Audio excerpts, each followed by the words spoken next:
নমস্কার বন্ধুরা, আজ আমরা আলোচনা করব দেবাদিদেব মহাদেবের এক অত্যন্ত রহস্যময় ও গুরুত্বপূর্ণ অবতার গৃহপতি সম্পর্কে।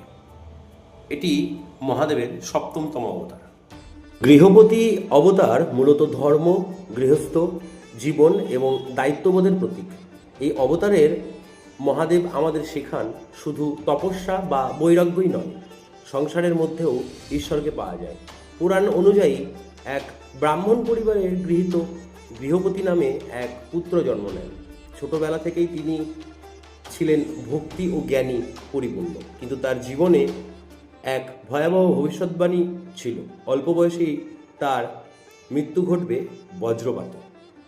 এই কঠিন সত্য জানার পরও গৃহপতি ভয় পাননি।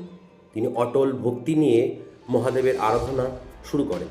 তার নিষ্ঠা, বিশ্বাস এবং তপস্যায় সন্তুষ্ট হয়ে মহাদেব স্বয়ং তাকে রক্ষা করেন এবং মৃত্যুকে পরাজিত করেন। এই গল্প আমাদের কি শেখায়? সত্যিকারের ভক্তি কখনো বৃথা যায় না। ভয়কে জয় করা যায় বিশ্বাস দিয়ে, আর সংসারের মাধ্যমেও ঈশ্বরের উপস্থিতি অনুভব করা সম্ভব। গৃহপতি অবতার আমাদের জীবনে দায়িত্ব, ধর্ম ও ভক্তির সঠিক ভারসাম্য বজায় রাখতে শেখায়। যদি ভিডিওটি ভালো লাগে অবশ্যই লাইক, শেয়ার ও সাবস্ক্রাইব করতে ভুলবেন না। ধন্যবাদ। হর হর মহাদেব।